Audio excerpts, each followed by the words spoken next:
Սիրելի ռադիո լսողներ եւ ռադիո դիտողներ, Modus Vivendi-ն եք դուք լսում FM 106 եւ 5 հաճախականությամբ կամ մեզ դիտում եք լրատվական ռադիոյի գործարարալիքի թվային հարթակներում առաջին խոսափողի մոտ հաղորդման հեղինակ Արա Պապյանն է, երկրորդ խոսափողի մոտ Դավիթ Խումարյանն է, կարծես թե սա անփոփոխ է մեր մոտ, պարոն Պապյան։ Վերջին տարիներին մենք միասին ենք զրուցում նորմալ հստակ օրակարգով, բայց աշխարհում մնացած ամեն ինչը փոխվում է։ Պարսկաստանին շարունակում ենք հետևել, ես ճիշտն ասած լավ չեմ հիշում, մենք երբ որ վերջի հաղորդմանը խոսեցինք Լարիջանին դեռևս կար, թե արդեն չկար։ Մենք որ խոսեցինք, հենց հաջորդ օրը իրան ինչպես արևմտայրն են ասում, ոչ եւս արեցին։ Այո, ես դրանից հետո նայեցի արտգործնախարար Արարողջիի հարցազրույցը Ալ Ջազիրային, որտեղ հարցին, որ արդյոք ռեժիմը կդիմանա առանց Լարիջանի, Արարողջին շատ վստահ ասաց, որ մենք նույնիսկ կորցրել ենք Խոմեյնիին, եւ ռեժիմը դիմացել է, եւ որ Պարսկաստանը Իրանը ինստիտուցիոնալ երկիր է եւ մարդկանցից կախված չի, եւ որ Արարողջին ինքը պատրաստ է նահատակվել, եթե դա պետք է Իրանին։ Հավատում եք արդյոք պարոն Արարողջիին։ Նահատակվելուն հավատում եմ, կարող է նահատակվել, բայց խնդիրը հետեւյալն է։ Այո, նախորդ հաղորդմանը նշեցինք, որ իրենք հառաստիճան փոխարինողների կարգ ունեն եւ երկիրը ապակենտրոնացել են այդ ամբողջ կան։ Հիմա եթե խնդիրը դիմանալն է, այո, կարա մի քիչ էլ դիմանա, բայց գիտեք, օրինակ ՍՍՀ-ի կործանումը, որ իմ աչքի առաջ է տեղի ունեցել, այն չկործանվեց ոչ արտաքին հարձակումից, ոչ կադրերի պակասից եւ այլն։ Գիտեք, երկիրը երբ որ տնտեսապես թուլանում է եւ նույն կարծեք թե նախանշաններն էին նավթի գնի այն ժամանակ անկումներ, որը ՍՍՀ-ն հիմնական եկամուտն էր եւ ինքը դրսից էր գնում ցորենը, զարմանալ էր, որ Ռուսաստանը ամբողջ դարերով եղել է ցորեն արտանող, ցորենորմուծող եւ այլն։ Հիմա մենք տեսնում ենք, որ այո, Իրանը դեռևս ասենք դիմանում է, բայց խնդիրը հետեւյալն է, ինչ գնով եւ հանուն ինչի։ Մյուս կողմից նաեւ նախանշաններն ենք մենք տեսնում, որ դասալքությունը շատացել է արդեն իսկապես, այն ինչ որ այդ երևույթը չկար, հիմա կան դասալքներ շատ, հատկապես միջին սպայական կազմը, որտեղ եթե Արարողջին մյուսները պատրաստ են իրենց կյանքը զոհաբերելու հանուն Իսլամական Հանրապետության, միջին օղակը չի ուզում, որտեղ միջին օղակը մտածում է ավելի լավ է ես լինեմ, թե ինչ իշխանություն կլինի, առանձնապես տարբերություն իրենց համար չկա։ Իսկ դրանից ավելի ցածր, միջինից ցածր, այսինքն այն որ չարքաշողորտը նրա կյանքը վատացել է։ Եվ այստեղ պետք է հենց տնտեսական պատճառները նայենք։ Այո, եթե շատ լավ լիներ տնտեսական վիճակը Իրանի, կարող ենք ասել դիմանա։ Ես որ ասում եմ, որ ինչպես Թրամփն էր ասել 4-5 շաբաթ, որը գալիս է ապրիլի կեսերը, իհաստեր հաղթանակի համար, այստեղ մենք երեն անգամ էլ չկարողացանք հստակ հասկանալ, որտեղ չի ինչ է հաղթանակը, որտեղ ըստ էության ռազմական կարողությունների ոչնչացումը կամ ջախջախումը կարելի է գնահատել հաղթանակ եւս։ Հիմա եթե իշխանափոխությունն այս էլ հարաբերական է։ Նախորդ քննարկման ժամանակ, եթե հիշում եք, մենք Լարիջանին հենց ինչու անդրադարձանք իրեն, ասացինք սա մի կերպար է, որը քանտի փիլիսոփայությամբ է զբաղվել, որոշակի արևմտյան կապեր ունի եւ հնարավոր է, որ իր այդ բանակցել ինքը լինի բանակցող կողմը։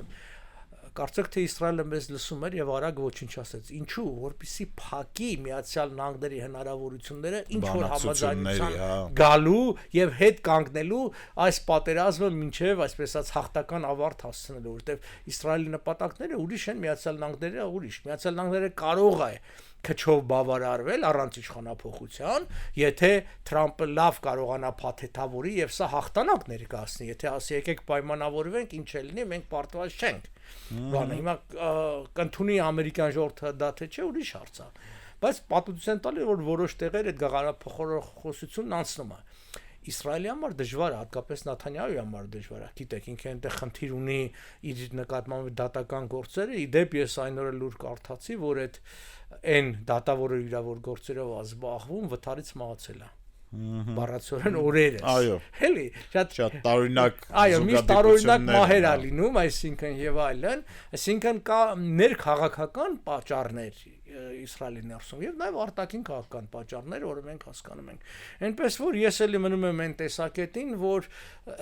ինչքան շուտ իշխանափոխություն տեղի ունենա, այնքան Իրանի եւ Իրանի ժողովրդի համար լավ, որովհետեւ եթե սա ձգվեց, ուրեմն հաջորդ փուլն է գալու։ հետո էլի հաջորդ փուլն է գալու, սա անընդհատ այնքան է շարունակվելու, մինչև Իրանը լրի որպես պետություն ջախջախվի, իսկ մեզ պետք չէ որպես Իրանը պետություն ջախջախվի, մեզ պետք է որ լինի այդ իշխանափոխություն։ Հիմա տեսեք, ամենակարևոր հարցը, մենք դեռ չգիտենք, միգուցե եթեր գնալուց ինչ որ բան ավելի կստակեցվի, Թրամփը, եթե հիշում եք, 48 ժամվա, այո, Հուրմուզի նեղուցը բացելու համար վերջնագիր էր ներկայացրել եւ ասել էր չբացեք, վատ կլինի կռմբակոծենք այնտեղ։ Ուրեմն սա մասնագետներն են ասում, որ ասենք Իրանում կա մի կետ, որը հիմնականում անունը չեմ հիշում, այդ գազի վերաբաշխման եւ այլն, կարճ ասած այդ կետի ոչնչացումը կբերի նրան, որ 3.5-ը առնվազն կզրկվի գազի մատակարարումից, նույն ձևի, եթե խարկ կղզին գրավեն, նավթի արտահանումից եւ այլն։ Հիմա Իրան իր նավթը արտահանում է եւ դա ստեյցան դրան չեն խոչընդոտում ամերիկացիները, ինչու չեն խոչընդոտում։ Նախորդ անգամ էլ ասացինք, որովհետեւ նախ որպեսզի Իրանի ժողովուրդը իրենց դեմ չտրամադրվի, երկրորդն էլ խոչընդոտել նշանակում է աջակցել, որ նավթի գները բարձրանան, որը կազդի Ուկրաինա Ռուսաստան պատերազմի վրա, որտեղ Ռուսաստանը օգտվում է այս պատերազմի նավթի գներից։ Այնպես որ ես կարծում եմ ընթանում է այնպես ինչպես պիտի ընթանար, բայց կրկնում եմ հիմա եկե հասել են մի փուլի, որից հետո արդեն պիտի ներքաղաքական խնդիրները լուծվի, որտեղ ռազմական խնդիրները մեծապես լուծված են։ Այս իրավիճակը, պարոն Պապյան, բերում է նաև նրան, որ կարծես թե սկսում են հստակեցվել համագործակցության պայմանները Եվրոպայի եւ Միացյալ Նահանգների։ Նախագահ Տրամփը կոչեր արել եվրոպական երկրներին եւ ոչ միայն եվրոպական, բոլոր այն երկրներին, որոնք օգտվում են նեղուցից, աջակցել ապաշրջափակմանը, եվրոպական երկրները ասացին, որ իրանք դրանով չեն զբաղվելու, որ սա իրանց պատերազմը չի, ինչից Տրամփը վիրավորված էր։ Արդյոք հետևանքներ լինելու են սրան։ Նու մասնակի հետևանքներ կլինեն, բայց ըստ էության, գիտեք, ես մի տարօրինակ բան ասեմ, որ այս երկու պատերազմից, այսինքն Ուկրաինա, Ռուսաստան կամ Ռուսաստան, Ուկրաինա եւ Իրան, Միացյալ Նահանգներն ու Իսրայել, քաղաքականապես ամենից օգտվողը Եվրոպան է։ Ինչու՞։ Որտեւ Եվրոպան հայտնվել էր մի տեսակ թմբիրի մեջ եւ իր ամբողջ պաշտպանական համակարգը, անվտանգությունը տվել էր ուրիշներին, այսպես հիմա մոդայիկ բառով outsource էր արել ամերիկացիներին, արտապատվիրակել էր։ Հա, եւ մտածում էր, որ ամեն ինչ լավ է, ինչ ա եղել, այսպես ապրում ենք, ինչի ծախսանենք եւ այլն։ Եվ առաջին ահազանգը հնչեց Ռուսաստանի հարձակումը Ուկրաինայի վրա։ Եվ եվրոպացիները հասկացան, որ եթե Ուկրաինան չդիմանա, իրանք դիմացողը չեն, որտեղ իրանք չունեն այդ զենքի արտադրությունը, շատ գործարաններ փակվել էին, բանակները շատ փոքր եւ նաեւ իրականությունն է, որ զորավարությունները ցույց են տալիս գոնե ուկրաինական բանակի հետ համատեղ, որ շատ են զիջում, ասենք նույն ուկրաինական բանակին իրենց մարտունակությամբ, որովհետեւ ինչպես իմ դեր ռուս զինվորականներից մեկն էր ասում, իրանց տակ ջուրը անջատես, բանակը կհանձնվի, էլի։ Վարժվել էին շատ այսպես այլ պայմանների պատերազմն ուրիշ է։ Հիմա, իսկ սա եղավ երկրորդ ահազանգը։ Իրենք հասկացան, տեսեք, Բրիտանիան մի նավ է ուղարկել Հորմուզ, ասենք Բրիտանիան, որը ծովերի թաքուին էր համարվում, որը 19-րդ դարում աշխարհի ցանկացած կետում կարող էր պատերազմ մղել, եւ ինչ ուտած 20-րդ մինչել Ֆոլկլենդ հասավ, հիշում եք, զորքեր ուղարկեց Մարգարետ Թետչերի ժամանակ էր եւ Արգենտինային պարտության մատնեց, թե Ֆոլկլենդը շատ ավելի մոտ էր Արգենտինային, քան է բանին Բրիտանիան եւ այլն, այսօր դա էլ չկա։ Դրա համար հարցը հետեւյալն է, ինչքան Թրամփը կոշտ լինի եվրոպացիների համար, այնքան լավ է այն առումով, որ իրանք ստիպված պիտի քայլեր ձեռնարկեն։ Հայլեր ձեռնարկեն, որովհետև գիտեք, առաջ քաղաքականությունը կողնորոշվում էր ընտրողների քվերով։ Իսկ գիտեք, այս ընտրական համակարգ կոչեցալ էր ժողովրդավարական համակարգը, առերես ինքը լավ համակարգ է, բայց երբ որ սկսում ես բախվել այլ մարտահրավերների, հասկանում ես, որ դրա մեջ մեծ խոցելի եւ վտանգավոր բաներ կան, մասնավորապես։ Բնականաբար ոչ ոք չի ուզում այդ ընտրողներից, որ շատ փող ծախսեն պաշտպանության վրա, ասում եկեք սոցիալական պրոյեկտների վրա ճանապարհները սարքեք, հիմա էլ մեր մոդելը, չէ՞, գյուղացին ասում այ տեսեք ասֆալտ արե։ Այն որ իր անվտանգությունը թույլացել է,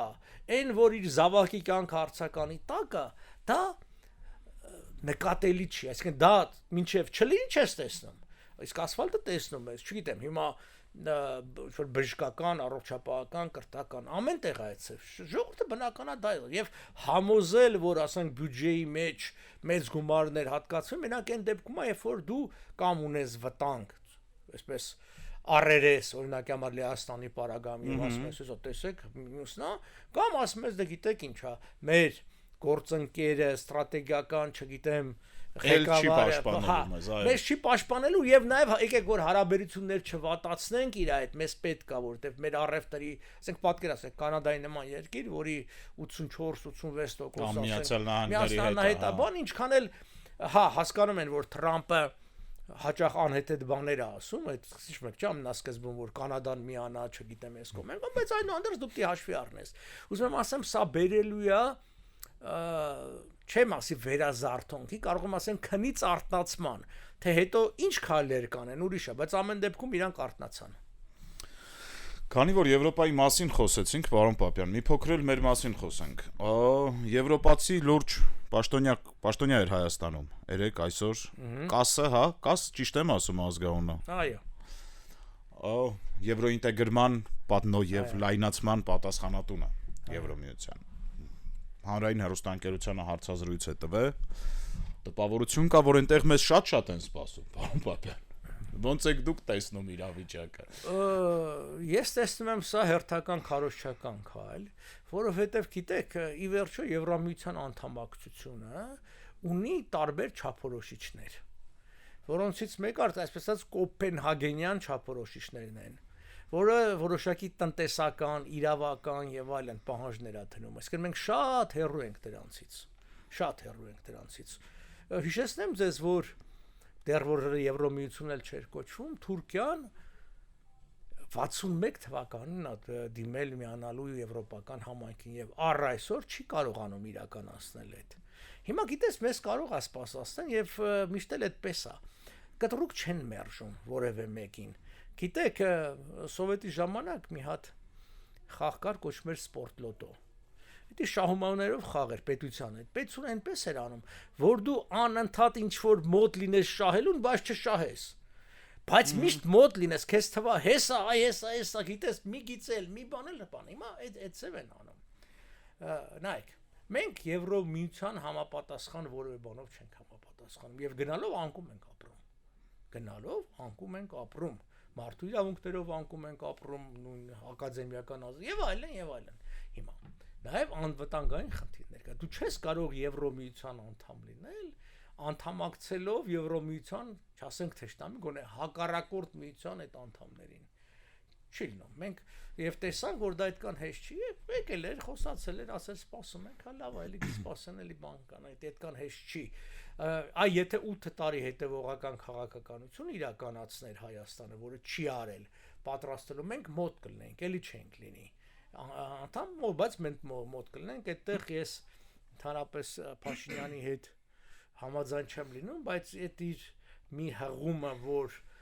Վրաստանի կարևորությունը Եվրոմիության անդամակցելու կա տենց բան, չէ, այո։ Իհարկե, որովհետև նայեք, ամեն պարագային միության անդամ նաև դա տնտեսական հարաբերություններ պիտի ունի եւ դու չես կարող անկլավի ձևով անդամակցել շատ բարդ։ Բայց ԵԱՏՄ-ում ստացվեց, չէ՞։ Ստացվում է հիմա։ Դե ի՞նչ է, հա, գիտես, ստացվում է, սա հարաբերական է, որովհետեւ ԵԱՏՄ-ում ստացվում է, որովհետեւ դու նախքին մեկ միասնական երկրի փշրանքն ես։ Ինչպես ժամանակին հետո էլ Պուտինը դա ձևակերպեց ԱՊՀ-ի մասին էր, որ ԱՊՀ-ն դա ավելի ոչ թե միասնության, որ ասում են այն միավորվում ենք, այլ քաղաքակիրթ ապահարզանի գործիք է։ Այսինքն դու բան, հիմա նույնը ես ԵԱՏՄ-ն այն 5 հո կապերի մի տեսակ ավելի թույլատում է, թեև պիտի սա էլ նշենք, որ վերջի 2-3 տարում թեև Նիկոլ Փաշինյանի բոլոր հայտարարությունները որ գնում ենք դեպի Եվրոպա, մեր տնտեսական խորացել է իհարկե, խորացել է Ռուսաստանի եւ հետ։ ասենք որ շահել ենք այդ հարաբերությունները։ Շահել ենք, դա շահել։ ասած հետեւյալն է, որովհետեւ իրողությունն է փոխվել, այսինքն Ռուսաստանը օգտագործում է Հայաստանը որպես պատժամիջոցները շրջանցելու տրանզիտային երկիր, այո, ճանապարհ եւ այլն։ Հետեւաբար էլի գալիս ենք տան, որ ես ինչի հետ օրինակը վերեցի, որ քաղաքական ցանկությունները ուրիշ են, գետնի վրա հաճախ իրողությունները ուրիշ է լինում։ Առանց վիզաների ռեժիմ, պարոն Պապյան, հայ ժողովրդի վաղեմի ցանկությունը ըստ ձեզ լինելու է թե չի լինելու մոտակա տարիներին, նո այս տարի կամ մյուս տարի։ Այս տարի չի լինի, գուցե եւ մի երկու տարուց կարող է լինի, կախված է շատ բաներից։ Դա ինչ որ քայլ առաջ է դեպի Եվրոպա, թե չէ, ոնց է կարծում։ Այսինքն դա քաղաքական ժեստ է, թե ամեն դեպքում տուրիզմի խրախուսումն է։ Վրաստանն էլ ուներ մի շրջան։ Հիմա էլ ունի։ Դեռ չեն սպառնում են, բայց չեն հանում։ Առավել եւս։ Հիմա կարանք ասենք, որ չգիտեմ, հա լավ է, որ լինի, դա լավը շատ հարաբերական է, որովհետեւ տեսեք սպառնալիքներից մեկը մենակ այն չի, որ ինքը սկսել է դեպի Ռուսաստան թեքվել, սպառնալիքներից մեկը այն է, որ Վրաստանի քաղաքացիները, ես վստահ եմ Հայաստանի քաղաքացիները եւս խախտելու են վիզայի ռեժիմը, եւ խախտելու են մասսայաբար։ Այսինքն ինչ եմ խախտելու, իրան գնալու են տուրիստական որպես այդտեղ սահմանափակում կա, էլի ընդհանրեն երկիր կա, որ օրերի սահմանափակում կա, 90 օր աշխատելու իրավունք չկա եւ այլն, գնալու են, խախտելու են, անելու են։ Մենք գիտենք դա։ Իրենք էլ կամ աչք են փակելու, եթե պետք է լինելու, ինչպես Վրաստանի պարագային, բայց երբ որ պետք չի, ասենք նույն Վրաստանի պարագային, որ սենց մի բան կա, տեսեք, այս ամբողջը կա։ Գիտեք, ամեն պարագայում դա լավ է, որովհետև ավելի լավ է մարդը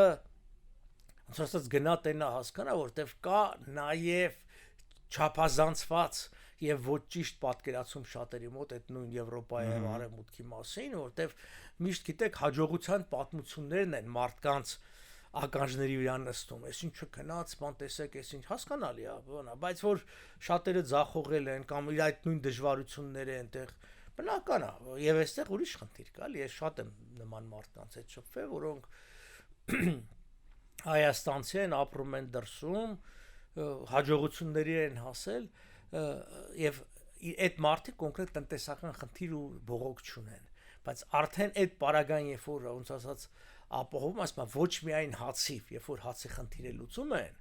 իրենք արդեն հայտնվում են հոգեբանական այլ վիճակի մեջ եւ այլն, եւ այդ դժվարությունը կա, բայց բնականաբար երբ որ ասում ես ոչ միայն հացիվ,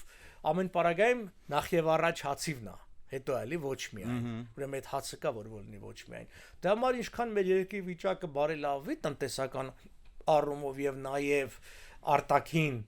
պատերազմական վտանգը կչանա, այնքան արտագաղթը կրճատվի, բայց դա շարունակվում է, մենք գիտենք։ Դեռ շատ ժամանակ կա մինչև այդ։ Գիտեք, ես մի խոսք էլ ասեմ, միշտ եղել է արտագաղթ եւ կլինի Ֆինլանդիայից անգամ արտագաղթ կա, էլի ես հիշում եմ դեսպանի հետ էի խոսում, տղաներ եկե մի արդով հանդիպել էինք, ասի Հելսինկի բան, չասես ես Լոնդոնում եմ ապրում, ինչ Հելսինկի գյուղ է, ես Լոնդոնի նման։ Հիմա ուրիշ բան է, երբ որ ինքը բանկիր է Լոնդոնում, ուրիշ բան է, երբ որ ինքը ջութակար է, գնում է մեծ օրկեստրում նվագում, այդ հասկանալի է։ Անընդունելի է, երբ որ ասենք գյուղացին է արտագաղթում, երբ որ սովորական մարդը, հասկանում եք, սա երկրի համար առնակամ լինել է, որտեղ իրանք են երկիրը պահում։ Իսկ այն որ ինչ որ մի մտավորականության մի բարակ շերտ ժամանակին Մոսկվայի էին գնում, իր բոլոր թերություններով անդերձ եկեք ընդունենք, որ եթե ասենք Բաբաջանյանը, Արնո Բաբաջանյանը, ասենք Երևանում մնար, չգնար Մոսկվա, ինքը սա մակարդակով չէր դառնա։ Չգիտեմ, նույն Ջիգարխանյան բան, այդ էր կայսրության օրենքն է, դու դիլնես կայսրության մայրաքաղաքում։ Հիմա համաշխարհային դեմ դառնալու համար, իսկ մեզ պետք է որ մեր արվեստը ներկայացվի, կան մի քանի կենտրոններ, որ այդտեղ պիտի լինեն, չէ՞, ասենք օպերայի արվեստը մենք գիտենք, չգիտեմ, Միլան, Վիեննա, Հոլիվուդը, հիմա մենք կինոն Միացյալ Նահանգներ, Հոլիվուդ հպարտենք, այսինքն մեր հայրենակիցով Սև Օհանյան, որ 4 Օսկար ստացավ իր ֆիլմը եւ այլն, հա ինքը ամերիկացի է քաղաքացիությամբ, բան, թեև Հայաստանից արտագաղթած ծնողներ եւ այլն, բայց հայա մենք հպարտանում ենք ինչ որտեղ էլ դեվանանում։ Այսինքն դա պետք է, բայց կրկնում եմ, խնդիրի այն ժամանակը առաջանում, երբ որ գյուղերից ու փոքր այդ քաղաքներից են արտագաղթում։ Իսկ ցավոք սրտի այդտեղից արտագաղթի ամենամեծ մասն է տեղի ունենում։ Պարոն Պապյան, ավանդաբար հաղորդման վերջին հատվածը Ուկրաինայից էինք խոսում, հետո իրադարձությունները խառնվեցին, բայց հիմա էլ Ուկրաինան կարծես թե ստվերվել է, աշխարհը Իրանով է զբաղվում, բայց ընդեղ էլ process-ներ կան։ Ես ինչքան հասկանում եմ, Ուկրաինայի վիճակը մարտադաշտում լավանում է այս պահին, այսինքն ոնց որ նահանջելու բանը դադարել են, իսկ բանակցությունները դադարել են թե վերսկսվել են, այնտեղ մի этап կար, որ դադարել էին Իրանի դեպքերի ժամանակ։ Այսպես Ալիքաձև գնում է։ Հա, շփոթ մեկ ուժեղանում է, թուլանում է, հետո քանի որ բանակցությունների մեծ մասը միջնորդների միջոցով է տեղի ունենում, կամ անգամ առանց Ուկրաինայի հաջող, այսինքն ամերիկացիք գնում են, մեկ էլ Մոսկվա հանդիպում ինչ-որ բան են խոսում, հետո գալի ասում են, այս ինչը խոսեցինք եւ այլն, հետեւաբար դա շարունակվելու է, բայց նախորդ անգամ էլ ասացինք, քանի դեռ ռուսական կողմը այդ պահանջը շարունակում, այսինքն այն ինչ որ ասում է, այն ինչ որ եւ գրավել եմ իմն է, դեռ մի բան էլ չգրավացից տվեք։ Ուկրաինան չի գնալու այդ զիջման, հասկանում եք, որովհետեւ ուկրաինական բանակը կա եւ ուկրաինական ժողովուրդը ուզում է կռվի, դիմադրի, հետեւաբար ինքը դիմադրելու է։ Այստեղ հարցը ավելի, այսպես ենք, արտաքին մեծ խաղացողներինն է, իրենք ինչքանով կուզենան արագ այս պատերազմը ավարտել թե ոչ եւ ինչ ելքով, թե չէ ուկրաինացիները պայքարել են։ Այստեղ շատ հետաքրքիր է այն իրավիճակը, փոխկապակցված է այն առումով, որ ես էլի արդեն ենք այստեղ ունեցել, որ այս երկու պատերազմներն էլ ըստ էության ածանցյալ է ամերիկա-չինական հակամարտությունից։ Ռուսաստանը այսօր կա, վաղուց տարիների վեր եմ ասել, շնորհիվ Միացյալ Նահանգների, որտեղ Միացյալ Նահանգները չեն ուզում Ռուսաստանը տրոհվի, որտեղ Ռուսաստանը լուրջ վտանգ չի Միացյալ Նահանգների համար, ոչ ռազմականապես, ոչ տնտեսապես, դա վտանգ չի, տնտեսապես ընդհանրապես վտանգ չի, ռազմականապես էլ առանձնապես մի բան չի, անգամ այդ իր լուրջ կասկածներ կա իր ատոմային զենքի առկայության վերաբերյալ, բայց Ռուսաստանի թուլացումը, հատկապես եթե տրոհում լինի, պետք է Չինաստանի ուժեղացման, իսկ Չինաստանը արդեն լուրջ վտանգ է Միացյալ Նահանգների համար, այսինքն պատկերացնում նամանավանդ տրոհված Ռուսաստանով։ Այսինքն տրոհված կամ անգամ այնքան խեղճացած, որ այսօր էլ Չինաստանը հսկայական հումք է ստանում եւ գիտենք որ ամբողջ տարածաշրջաններ 100 տարով վարձակալել է։ Իսկն ինքը ոչ թե հանք է գնում կամ բան, ինքը այսքան 1000 քառակուսի կիլոմետր ու գնում է, գիտեք, այդ մի տրանշով գնում է, ասենք Հայաստանի չափ տարածք, դեռ ավելի մեծ։ Այդ ինչ որ տարածքը տեղը ինչ կգտնեմ իմանա նա տարբերակով դու այսքան ինչ որ տոկոս կստանաս այդ տարբերակով։ Հիմա պատկերացրեք Չինաստանի այս հսկայական մարդկային ռեսուրսին, Չինաստանի այս տեխնոլոգիական առաջընթացին գումարվի անսահման քանակությամբ հումքը, այո։ Իսկ դա է իրեն խեղճացնում։ Մենք ասացինք, չէ, որ Իրանին խեղճացնում են, որ այդ 20% չինական նավթը, որ գալիս է Իրանից, կրճատվի։ Անկամ 10 դրա կիսվելու պարագային 10% քիչ է։ Դա առելի մեծ թիվ է այդ մասշտաբների մեջ, այո, հիմա էլ այդ մյուս բաները, ասենք Վենեսուելա, բան, Միացյալ Նահանգներն ուզում են վերահսկեն հենց այդ նավթի բանը։ Դրա համար նույնը Ուկրաինայի պարագային էսպես է, էլի, Ռուսաստանը պիտի այնպես պարտվի, որ չբերի երկրի տրոհմանը, ինչպես Իրանի պարագայում։ Իրանն էլ այնպես պիտի պարտվի, որ չբերի տրոհման, որտեվ ոչ Իրանի, ոչ Ռուսաստանի տրոհումը, ես չեմ կարծում, որ Միացյալ Նահանգներին պետք է։ Իրանի մասով դա հնարավոր է, պարոն Պապյան։ Մենք սկզբում խոսել ենք դրա մասին։ Ես գիտեք, կոնֆլիկտի սկզբում խոսել ենք դրա մասին։ Ամենասկզբից էլ իմ տեսակետը եղել է, որ ոչ, հնարավոր չի, որտեվ այդ ավելի շատ ուռճացված է, այսպես որոշ ծախու ռուս փորձագետների եւ ադրբեջանցիների կողմից, երբ որ դու խոսում ես այն մարդկանց հետ, ովքեր երկրի ներսում են, էլ չեմ ասում տարիներ առաջ ես եմ շատ առիթներ ունեցման, իրենք այդ բանը չունեն, այսինքն ոնց որ ասած, ինչ անեն, այսինքն ադրբեջանցից անկախանան գնան Ալիևի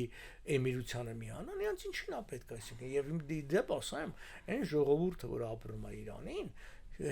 այս վերջերս էր մեկին խոսացնում են, շատ հետաքրքիր էր Գերմանիայում ապրում, եղել է շահի դեսպանի որդին, որը լավ կրթություն ու լավ կապեր ունեն, իսկ գոնեղումները, ինքը ասում էր հետևյալը, որ Իրանի ժողովուրդը, թույնավ Իրանի թուրքախոսներ, իրենք թուրքազաբան են ասում, իրանք ադրբեջանցի չեն ասում, դա ադրբեջանցիներն իրաց մոտ աշխարհագրական դիրքն է, այո, այդ համայնքում ապրողը ադրբեջանցի է։ Ինչպես եղել է ՍՍՀ-ում։ երբ որ այդ ասում էին ադրբեջանցի 36 թվով, հասկանում էին բոլորը ապրում ադրբեջանցի, ադրբեջան, ամերիկացի, բայց դե հետո դարավ էթնիկանում։ Եվ գետակիր մի բան ասեց, իրանցիները չեն ուզում մի բռնապետությունը փոխել մեկ այլ բռնապետությամբ, որն ավելի վատ է, որտեղ ասում են այնտեղ ժառանգական բան է, էմիրություն է, այսինքն, այդ իրանք հասկանում են, այսինքն գրավչություն չունի մյուս կողմից մասնագետները բան անում, ասենք որ ասում են միանան, քանի միլիոնը միանա, այսինքն դեռ հայտնի չէ, ով անում միանալու, այլ հայտնի չէ միասնությունից եւ իրենք ճիշտ են ասում, նաեւ Ալիևը ասում են շատ է խոսում այդ թեմայի շուրջը, բայց Ալիևը լավ է հասկանում, որ այն ժողովուրդը, որը կարող է նման լեզվով խոսում, բայց այլ մտածողություն ունի եւ հայտնի չի, որ նրանք այսպես եթե տեսական օրն ասեմ, որ հնարավոր չի միանան, վաղում են քվետալու Արդյոք հերթական կրոնապետությունը չի ստեղծվի, եթե ընդունենք, որ իրանք այդ կրոնապետական բանով են, կամ իրանց մարդուն չեն նշանակի։ Եվ Ալիևին կգցեն։ Իսկ Ալիևի համար բնական է, ավելի լավ ասма թող սա լինի, իմ ձեռի տակ լինի, քան ավելի մեծ լինի ուրիշի ձեռի տակ։ Իսկ այդ ամբողջը դա ուղղակի իրենց փառասիրության, ես կասեի անգամ սնափառության փայփայման ինչ որ քայլել է։ Տեսեք, Ադրբեջանը շատ հետաքրքիր հալիաձև քաղաքականություն է իրականացնում մեզ արտացոլելով։ Հայր ունեն ցեղասպանություն, ես ունեն մեծ Հայաստան կա, մեծ հայ կա, մեծ ադրբեջան։ Դուք հին պետություն եք, դուք առաջի քրիստոնյա երկիրն ենք, չէ, մենք ենք առաջի քրիստոնյա երկիրն։ Ճիշտ է, մուսուլման ենք, բայց եղել ենք սկզբից քրիստոնյա, առաջի քրիստոնյան ենք եղել, հետո ընդունել ենք իսլամ։ Այսինքն իրենք ոնց որ ասած իրենց ամբողջ Բայց ինչի, պարոն Պապյան, այդ կոմպլեքսների Այո, կոմպլեքսների խնդիրը հետո գիտեք ինչ է։ Ցանկացած ազգի, իսկ իրանք նոր ազգ են։ Որպես էթնիկ խումբ, որպես կզլբաշ, չգիտեմ ինչ վաղուց են, բայց որպես ազգ նոր են ձևավորում եւ ընդհանրապես միշտ այդ ձևավորման մեջ ինչ որ հակադրության պահ կա, մեկին դու հակադրվում ես, այսինքն որն է առանցքը։ Իրանց համար էս հայերի հետ հակադրության խնդիրն է եւ իրենց համար էս Ղարաբաղի պատերազմը, Ղարաբաղի ճակերտավոր հաղթանակը, որտեղ սա դեռ ժամանակավոր է եւ այլն, իրենց համար էս ինքնության համար է։ Իրենք ադրբեջանական բանակը մինչև այս վերջի պատերազմները սկսած 18 թվից ոչ մի հաղթանակ չէր տարել։ Պատմական ոչ մի ճակատամարտ անգամ հաղթանակ չէր տարել եւ ան միշտ պարտվող է եղել, այսինքն եւ ինքը ոչինչ ի վիճակի չարել։ Եթե մենք անգամ ասենք մենք Սարդարաբադ, Բաշաբարան, Ղարաքելիսա, ինչ որ բաներ թեկուզ եւ տեղական նշանակության ճակատամարտ ենք ունեցել, որը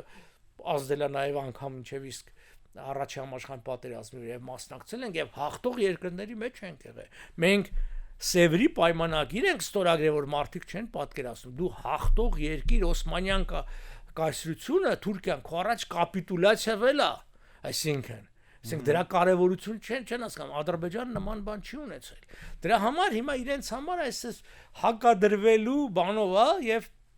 դա իրենք անում են կրկնօրինակ միան ճանապարհով, ամեն ինչ ստեղծում են, ինչ որ հայերը արել են, ուրեմն այդ բանը պիտի կրկնեն։ Շարունակելու ենք հետևել, սիրելի ռադիո լսողներ, մյուս շաբաթ նորից հանդիպելու ենք։ Հուսանք, որ քիչ արյուն կլինի, պարոն Պապյան, դեռ ուրիշ բան չկա։ Արյունը քիչ կլինի, բայց տնտեսական եւ ռազմական կորուստները շատ կլինեն։ Այսքանը քիչ արյուն լինի, շուտ հանգուցալուծում լինի, մեզ համար երևի թե ամենակարևորը ստաբիլ Իրանն է, պարոն Պապյան, չէ՞։ Իհարկե։ Այսքանը շարունակեք մեզ լսել FM 106 եւ 5 հաճախականությամբ հետաքրքիր է լինելու։